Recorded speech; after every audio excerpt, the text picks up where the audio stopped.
சொல்லி வாராரே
வள்ளி முருகன் வராரு. வள்ளி முருகன் வருகிறார் அல்லவா? ஆத்தா கோட்டை வாசல்ல நிக்கும் போது பார்த்தா அட்டகாளி 8 பேரும். சரி.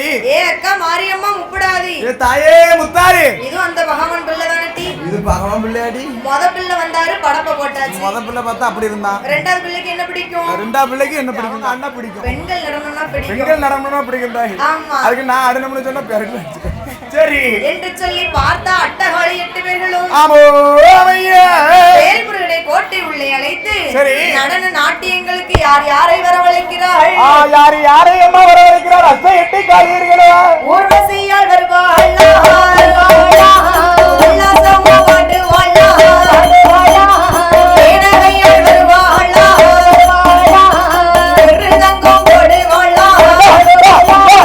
சரஸ்வதி வருவாள் சரஸ்வதி வருவாள் சங்கீதங்கள் பாடுவாள்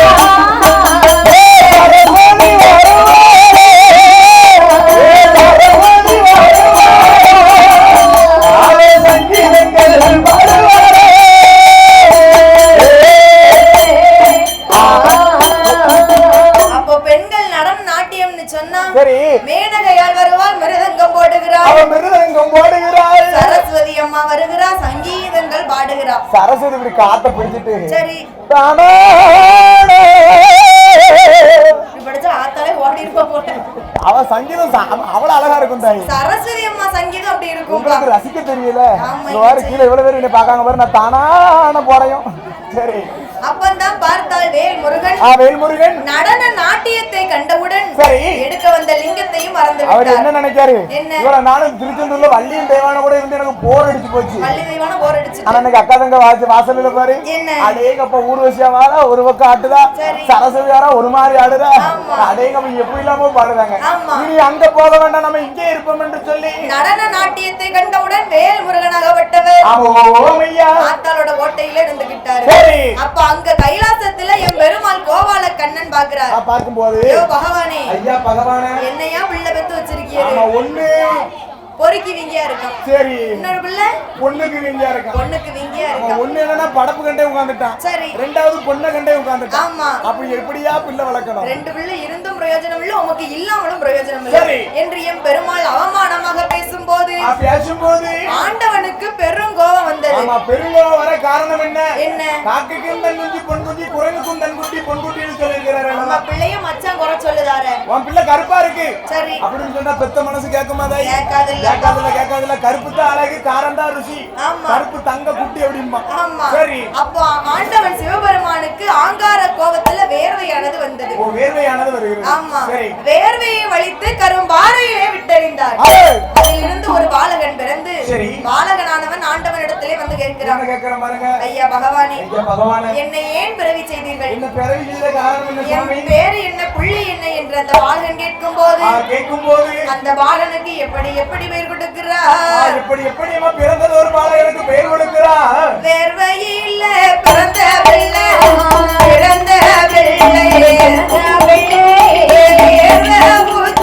ஒரு பெயரா ஒரு பெயரா ஒரு பெயரா வேர்வையில பிறந்த பிள்ளை பிறந்த பிள்ளை பிறந்த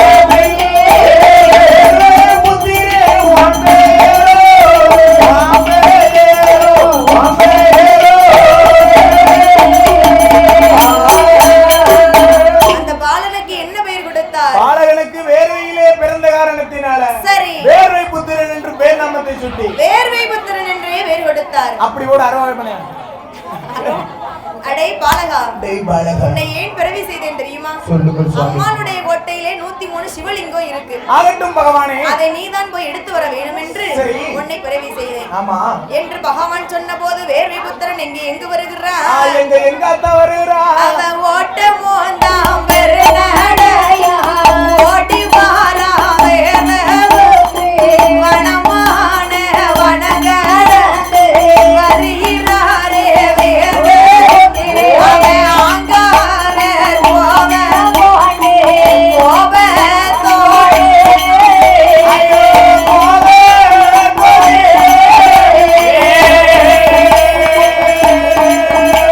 அங்கே அலறி கொண்டு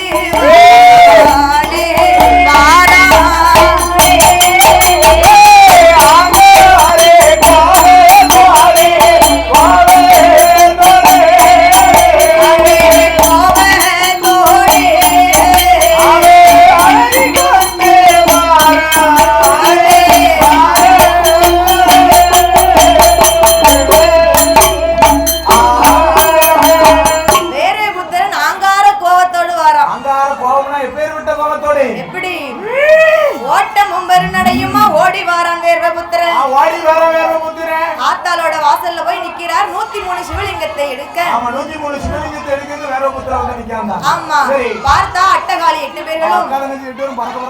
ஆமா, இது இந்த பிள்ளையும் பகவான் தாண்டி அனுப்பி வச்சிருப்பாரு என்று சொல்லி வேர்வபுத்திரனை பிடித்து வாசலுக்கு காவலாகவே வைத்துக் கொண்டார்.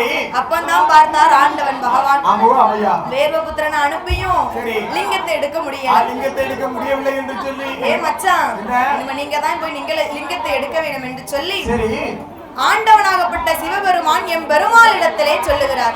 என் பெருமாளிடத்திலே சொல்லும்போது என் பெருமாள் மாயவன் கோபால கண்ணன் என்ன செய்கிறார் பாருங்க. நாம தான் போய் லிங்கத்தை எடுக்க வேண்டும் என்று சொல்லி நம்ம இப்படியே போன முடியுமா? இப்படி போனோம்னா ஆத்தா கோட்டையில நம்மள அலோ பண்ண மாட்டான். முடியாது. எடுத்து பத்திடுவா. ஆமா, நம்ம அப்ப எப்படி போனோம் என்று எந்த கோலம் எடுக்கிறா தெரியுமா?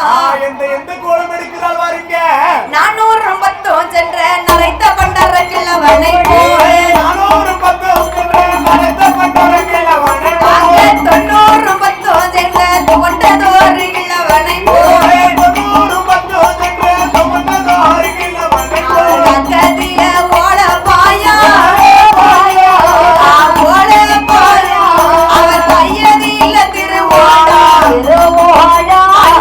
கையதில திருவோடா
காரணம் என்ன தெரியுமா? என்ன காரணம்? அவன் அக்கா தங்கச்சி 8 பேரும் ஆண்பாடே ஆகாதுன்னு சொல்லி தனியா போயிருக்கான். சரி. ஆமா, ஆண்களை கண்டா ஆத்தாளுக்கு பிடிக்காது. என்னெல்லாம் கண்டான்னு சொன்னா அவளுக்கு பிடிக்குமா? பிடிக்காதுப்பா, சுத்தமா பிடிக்காதுப்பா. சரி. உமா என்ன வெச்சது உமாவா இருந்தாலும் வழக்கை பூரா மாரியம்மா தான் வளர்க்கா. என்ன செய்ய? இருந்தாலும் அவ கோட்டையில இருக்கும்போது அவளுக்கு ஆண்பாடை பிடிக்காது. ஆண்பாடை கிடையாது. அப்போது என் பெருமாள் எப்படி போகணும்? பண்டாரங்கோலம் எடுத்து வருகிறார். பண்டாரங்கோலம் எடுத்து வருகிறார். 410 சேர்ந்த நரைத்த பண்டார கிழவனை போல. நரைத்த பண்டார கிழவனை போல. அவருக்கு அக்கத்துல ஓலப்பாயா, கையதில திருவோடா. கையதில எதுக்கு கையதில?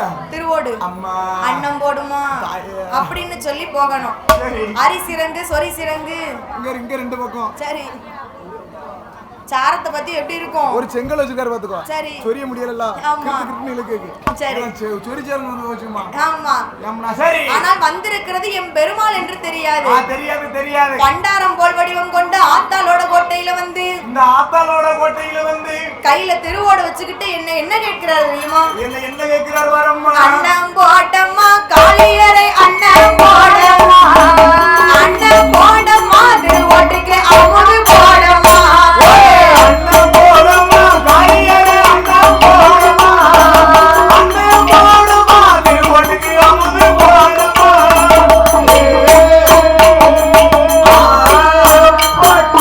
அன்னம் போடம்மா திருவோட்டுக்கு அமுது போடு என்று சொல்லி ஆத்தாளோட கோட்டையில வாசல்ல வந்து நிக்கிறாரு. என் பெருமாள் ஊருக்கே பிச்சை போடுவாரு. ஆனால் லிங்கத்தை எடுக்க வேண்டும் என்று சொல்லி பிச்சை கேட்கும் பண்டாரம் போல வந்து நிக்கிறாரு. லிங்கத்திற்காக பண்டாரம் போல வந்து நிக்கிறாரு. பார்த்தா மாரியம்மா யோ வாசல் என்ன எழுதி போட்டிருக்கு? என்ன எழுதி போட்டிருக்கு? ஆண் வாட அடிக்க கூடாது. ஆண்கள் வாட அடிக்க கூடாது. ஆமா. காளியம்மா சொல்லுதா? என்ன சொல்லுதா? மேல் வீட்டு வயசாலியா இருக்குமா? சரி. கீழ் வீட்டு எதிராளியா இருக்குமா? இல்லப்பா. நம்ம பேரை சொல்லி உரிமையோட பிச்சை கேட்கானே யாரா இருக்கும்? யாரா இருக்கும்? ஆமா அன்னைக்கு ஒருத்தர் மூஞ்சில முடிச்சிட்டு போனோம்னு நினைக்கிறேன். யாரு? அவராத்தான் இருக்கும். அவராத்தான் இருக்கும். சரி, அப்ப தாத்தா வந்து சொல்லுறாரு. என்ன சொல்லுகிறாரு? ஏ அம்மா காளியம்மா, காளியம்மா, தாத்தாவுக்கு வடகாசி சரி குமரி தீர்த்தம் ஆடவென்று சொல்லி கன்னியாகுமரிக்கு போய்கிட்டு இருக்கேன். தாத்தா என்ன இந்த வயசுக்கு எடுத்துமா கன்னியாகுமரிக்கு போறேம்மா. வரையலுக்கு என்ன செய்யமா? என்ன செய்ய? கை காலம் நடுங்கிட்டு போகுது. சரி சரி, தள்ளாடும் காலம் வச்சு பாத்தியா? ஆமா, உன் கோட்டையை பார்த்தா நல்ல செல்வ செழிப்பா இருக்க. சரி, தாத்தாவுக்கு கொஞ்சம் அன்னம் போடம்மா அம்மா அப்படின்னு சொல்லி என் பெருமாள் கோபால கண்ணன் கேட்கிறார். சரி, ஆனா அட்டகாளி 8 பேரும் மறுத்தா. ஆமோ அம்மையா. அப்ப என் பெருமாள் கோபால கண்ணன் என்ன சொல்லுறாரு? என்ன? எனக்கு மந்திர தந்திரம் அதிகம் தெரியும். தாத்தாவுக்கு நிறைய மந்திரம் தெரியும். எனக்கு ஒரு கோடி மந்திரம் தெரியும். சரி, 1000 தந்திரம் தெரியும். ஏ தாத்தா, உங்களை விட எனக்கு நிறைய மந்திரம் தெரியும் அப்படின்னு சொல்லுதா அட்டகாளி 8 பேரும். சரி, ஒரு போட்டி வச்சுக்கிடுவோமா? என்ன தாத்தா, உங்க மந்திரம் பலிக்கா என் மந்திரம் பலிக்கா? இது சரியான பதில் தாய். ஆமா, நீங்க நல்லா படிக்கணும், நான் நல்லா படிக்கணும். வா, அப்படி போடு. சரி, அப்பதான் பார்த்தார் என் பெருமாள் கோபால கண்ணன். என் பெருமாள் மாயவன் கோபால கண்ணன். ஏ அம்மா மாரியம்மா காளியம்மா, ஏ காளியம்மா, இருக்குல்ல ஆலமரம். சரி, இதுல உள்ள இலைகளை எல்லாம் நான் உதிர வைப்பேன். சரி, நீ ஒட்ட வச்சிருவியா? அம்மா என்ன முத நீ உதிர வை. சரி, அதுக்கு அடுத்து நான் ரெண்டாவது உதிர வைக்கேன். ஏன்னா தாத்தா பாத்தியலா, நான் ரெண்டாவது தான் பண்ணுவேன். ஏன்னா இது உன் கோட்டை, உன் ராஜ்யம், நீ போட்டேதான் சட்டம், நீ போட்டேதான் திட்டம். அதனால நீ முத ஆலமரத்தை இலையே இல்லாம ஆகு. சரி என்று சொல்லி எம் பெருமாள் மந்திரத்தை ஜெபித்த போது காளியம்மா பார்த்தாம்மா, என்ன மேல கீழும் பார்க்க ஒரு இலையும் உதிர மாண்டிக்கு. சரி, அடேங்கப்பா, காளியம்மா போட்ட மந்திரம் ஒரு காசிக்கு. ஓம் சக்தி பராசக்தி ஓம் காளி ஜெய் காளி. அம்மாவை மறந்து வேப்பல குறந்துன்னு சொல்லி சொல்லி என்னத்துக்கு? சரி, அங்க பழிக்க மாட்டீங்க. பழிக்கவே இல்ல. தாத்தா பார்த்தாரு. என்ன மேல எங்கில ஏட்டு பார்த்தாரு. அங்க ஆலமரத்துல ஒத்த இலை கூட இல்லையே தாயி, எல்லா இலையும் உதிர்ந்து போச்சு. ஏ அம்மா காளியம்மா, ஒரே 5 இலை மட்டும் இருக்கு தாயி. 5 இலை. இந்த ஆடைக்கும் சரி கோடைக்கும் சரி அந்த 5 இலை மட்டும் மரத்துல இருந்து கீழே விழாது. ஏன்னா பஞ்சபூதங்கள் 5 பாத்தீங்களா, அந்த 5 இலைகள் மட்டும் அப்படியே இருக்கு. ஆமா, சரி, அப்பதான் பார்த்தால் எம் பெருமாள் கோபால கண்ணன். எம் பெருமாள் மாயவன் கோபால கண்ணன். ஏ அம்மா காளியர்களே, நான் சொன்னபடி இந்த எல்லா இலைகளையும் முதிர வச்சிட்டேன். சரி, நீ ஒட்ட வை பாப்போம். என்ன? எனக்கு ஒட்ட வைக்க தெரியாது. சரி, அப்போ நான் அடுத்த ஒரு போட்டி சொல்லுவேன். நான் நடக்க இந்த தெப்ப குளம். சரி, இந்த தெப்ப குளத்துல தண்ணிய பூரா வத்த வைக்கணும் என்று சொல்லி என் பெருமாள் வைத்த போது அப்பதான் பார்த்தா அட்டகாளி 8 பேர்களும் இந்த தண்ணி இல்லாம எங்களால குளிக்க முடியாது தாத்தா, நீங்களே பெருக வச்சிருங்க என்று சொன்ன போது என் பெருமாள் கோபால கண்ணன் மந்திரத்தை ஜெபித்தார். குளமானது நிரம்பி பொங்கி போகுது. வெள்ள பெருக்க ஆகுது. ஏ தாத்தா, தண்ணி நிப்பாட்டுங்க, போதும் போதும் போதும், தண்ணி வந்தா எங்க கோட்டெல்லாம் அழிஞ்சு போயிரும் என்று சொல்லி தண்ணீரை பெருக வைத்தார் என் பெருமாள் கோபால கண்ணன். பெருமாள் மாயவன் கோபால கண்ணன். பார்த்தா அட்டகாளி 8 பேரும். ஏ அக்கா மாரியம்மா காளியம்மா, தாத்தாவுக்கு நிறைய மந்திரம் தெரியுது, இவர்கிட்ட நம்ம மந்திரத்தை கத்துக்கிடலாம். மந்திரத்தை கத்துக்கிடலாம்னு சொல்லி தாத்தா கிட்ட வந்து கேட்கா. என்ன கேக்குறா? தாத்தா, உங்க மந்திரம் தான் பெருசா இருக்கு, எங்களுக்கு கொஞ்சம் மந்திரம் சொல்லி கொடுக்கீங்களா? என்ன மந்திரம்?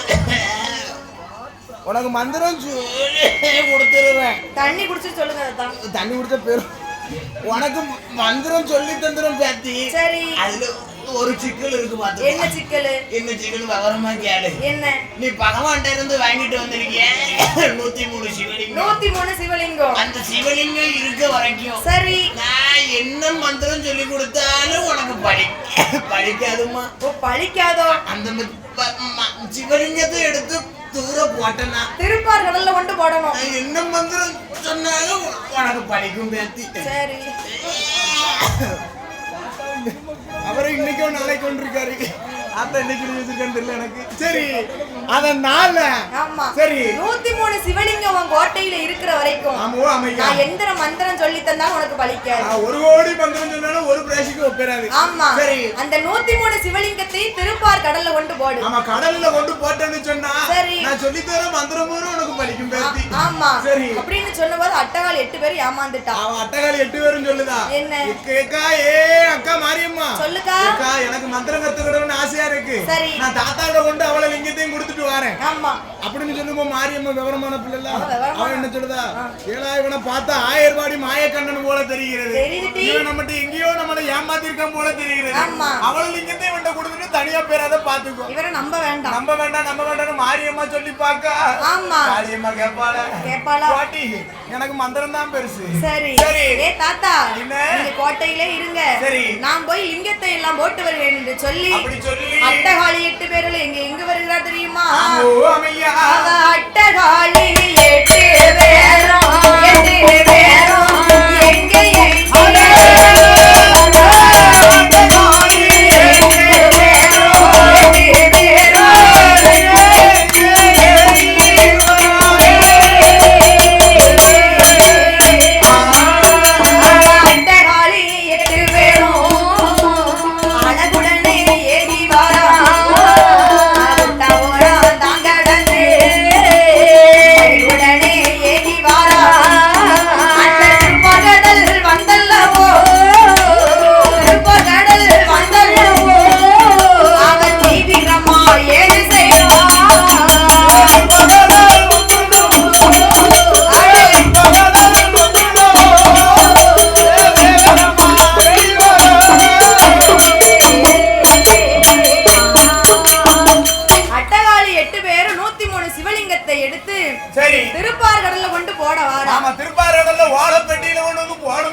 அதுதான் சொல்லுவாங்க.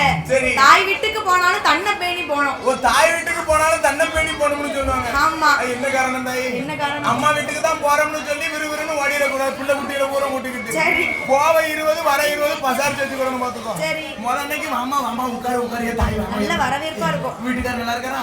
பிள்ளைலாம் சும்மா இருக்கா? மாமா உட்காரு நல்லா வெண்ணி போட்டு தந்து நல்லா இட்லி சட்னி அதுக்கத்த கொத்தமல்லி சட்னி எல்லா சட்னியும் வச்சு கூட பாத்துக்கோ. சரி. வேலை கலைஞர்கள் கோயிலுக்கு ஒரு வாரத்துக்கு விழா காட்டு தர்மோடி கட்டிக்கிறோம். 2ஆம் நாளைக்கு அப்பா ஒரு வீட்டுக்கார வரலையோ அப்படிமா அம்மா. 3ஆம் நாளைக்கு அப்பா இன்னும் போவலையோ நீ போற அம்மால எப்படி கேட்பாளோ? அம்மால கேட்காதே. அதுக்கு தான் சொல்லுவாங்க தாய் வீட்டுக்கு போனாலும் தன்னை பேணி போகணும்னு. ஆமா. சரி. பார்த்தா முப்படாதி அம்மா. ஆமோ அம்மையா. கிழவரை பார்த்தா பொய் சொல்லுற மாதிரி இருக்கு. சரி. 103 சிவலிங்கத்தை 2 லிங்கத்தை எடுத்து ஆமோ அம்மையா ஆய்க்கில போட்டு முழுங்கிட்டா. அப்படி போடு. 2 லிங்கத்தை முழுங்கிய காரணத்தால் அவளுக்கு 2 சிரசானது வந்து முளைத்தது. எக்ஸ்ட்ரா 2 சிரசு இருக்கு. ஆமா. அதனால எல்லா அம்மாவுக்கும் ஒரு முகம். என் தாய் முப்படாதிக்கு 3 முகம் திருமுகமா இருக்கு. 3 முகம் கொண்டதால முப்படாதி என்று ஒரு பெயர். ஆமா அம்மையா. திரிபுர சுந்தரி என்று ஒரு பெயர் அவளுக்கு. சரி. அப்ப 2 லிங்கத்தை மட்டும் முழுங்கிட்டா. பிஸ்கட் வண்டி காணுமே எங்க போச்சு? மிச்சம் இருக்குது எத்தனை லிங்கம்? ஆமா மிச்சம் இருக்குது 101 சிவலிங்கம் தான். 101 சிவலிங்கம். அந்த 101 சிவலிங்கம் எதுக்கு எடுத்துக்காட்டு தெரியுமா? என்ன? இப்போ பாருங்க கோயில்ல தச்சனை வச்சாங்களா? சரி. 101 ரூபாய் வைப்பாங்க. 101 ரூபாய். ஒரு கல்யாணத்துக்கு தச்சனை வைப்பாங்களா? ஆமா. 101 ரூபாய் வைப்பாங்க. நமக்கு படப்புக்கு எவ்வளவு வைப்பாங்க? 101 ரூபாய் வைப்பாங்க. அந்த 101 ரூபாய் எதுக்கு வைக்காங்க தெரியுமா? 100 ரூபாய்ங்கிறது முடிவு. 101ங்கிறது ஆரம்பம். ஆமா 100 ரூபாய் கொண்டு வச்சா வச்சுக்கா அன்னையோட முடிஞ்சுன்னு அர்த்தம்.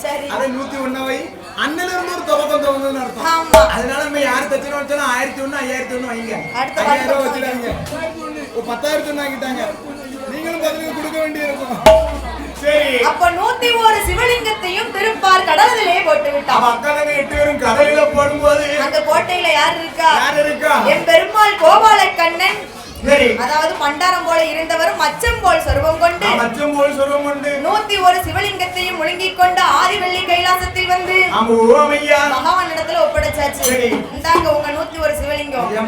என்ன லிங்கத்தை கொண்டு வந்து தரக்கூடிய பொறுப்பு என் பொறுப்பு. சரி. என்னோட வேலை முடிந்ததல்ல. ஆமா. இது ஒன்றரை வேலை அந்த அம்மன் வேலை. சரி. நான் ஒரு 1000 ரூபாய். ஆமா. 101 சிவலிங்கத்தை எடுத்துட்டு வந்தாச்சு. இனிமே ஆத்தாளோட கோட்டையை இருக்கணும் என்று ஆண்டவன் சிவபெருமானும் என் பெருமாள் கோபாலக்கண்ணனும் ஆத்தாளோட கோட்டையை எரிக்க வேண்டுமே என்று சொல்லி என் பெருமாள் கோபாலக்கண்ணன் பண்டாரம் வடிவத்தில் பகவானோ ஆயர்குல வடிவத்திலே வந்து கோட்டையை எரிக்க வேண்டும் என்று சொல்லி முட்டாபுரத்தில் வந்து என்ன செய்கிறார் தெரியுமா? அப்போ அரிசி இருக்க சிவன் சினக்க சிவன் சினக்க காளி கோட்டையில் பிடிக்க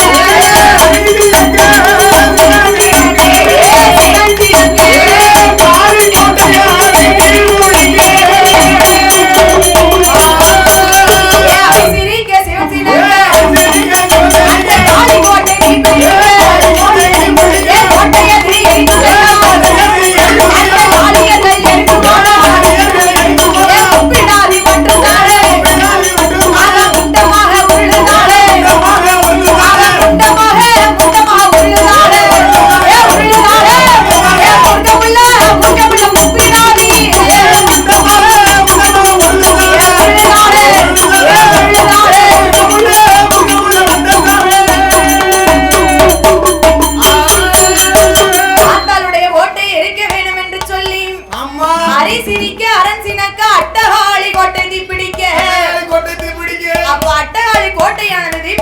போது அந்த காளியர்கள் எல்லாரும் எரிந்து போனா முப்பிடாதி மட்டும் முண்டமா உருளுதா. அங்க இங்க உருளுதா. காரணம் என்ன? என்ன காரணம் தெரியுமா?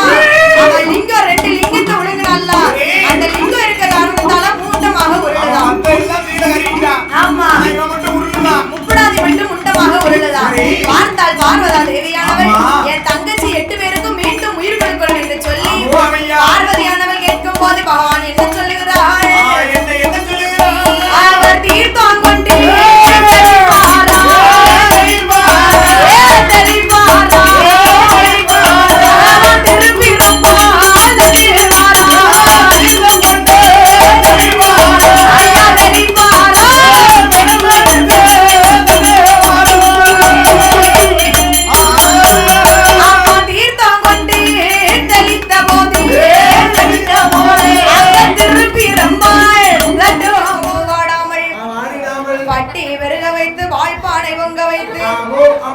அன்றிலிருந்து இந்நாள் வரை கல்யாண வாசலாக வேலி கட்டி காத்து வருகிறாளே.